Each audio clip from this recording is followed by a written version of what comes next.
এখন তো আমার রোজকার সকালের রুটিন হয়ে গেছে একটা করে শাড়ির ভিডিও শুট করা বা ফটো শুট করা, দেন সেগুলোকে আপলোড করা, তারপর কমেন্টের রিপ্লাই করা, তারপর বসি রোজকার যে পার্সেল গুলো থাকে ডিসপ্যাচ করার সেগুলো রেডি করতে। আর আজকের দিনটা আমার সেইভাবেই শুরু হয়েছে। হাই, আমি জ্যোতি, আমার নতুন একটি মিনি ব্লগে সবাইকে ওয়েলকাম। আজ মঙ্গলবার সকালবেলায় আমার একটা শুট করার ছিল, তো সেটা কমপ্লিট করে নিয়েছি। দেন 4টে পার্সেল রেডি করলাম, সেগুলো আজকে ডিসপ্যাচ করা হবে। আর বাইরে হচ্ছে প্রচন্ড পরিমাণে বৃষ্টি, আর এরকম বৃষ্টির ওয়েদারে তো ইলিশ মাছটা হতেই হবে। তো আমি আজকে রান্না করেছিলাম সর্ষে ইলিশ। আর বৃষ্টির মধ্যে ইলিশ মাছ হবে না সেটা তো হতেই পারে না। তো দুপুরবেলায় খেলাম এই মিষ্টিটা, প্রচন্ড মিষ্টি ক্রেভিং হয় আমার মাঝে মাঝে।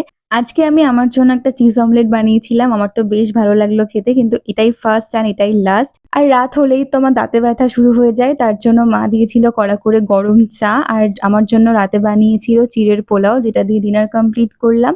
খাওয়া দাওয়া শেষ করে ওষুধ খেয়ে আজকের দিনটা এখানেই শেষ করছি। বাই।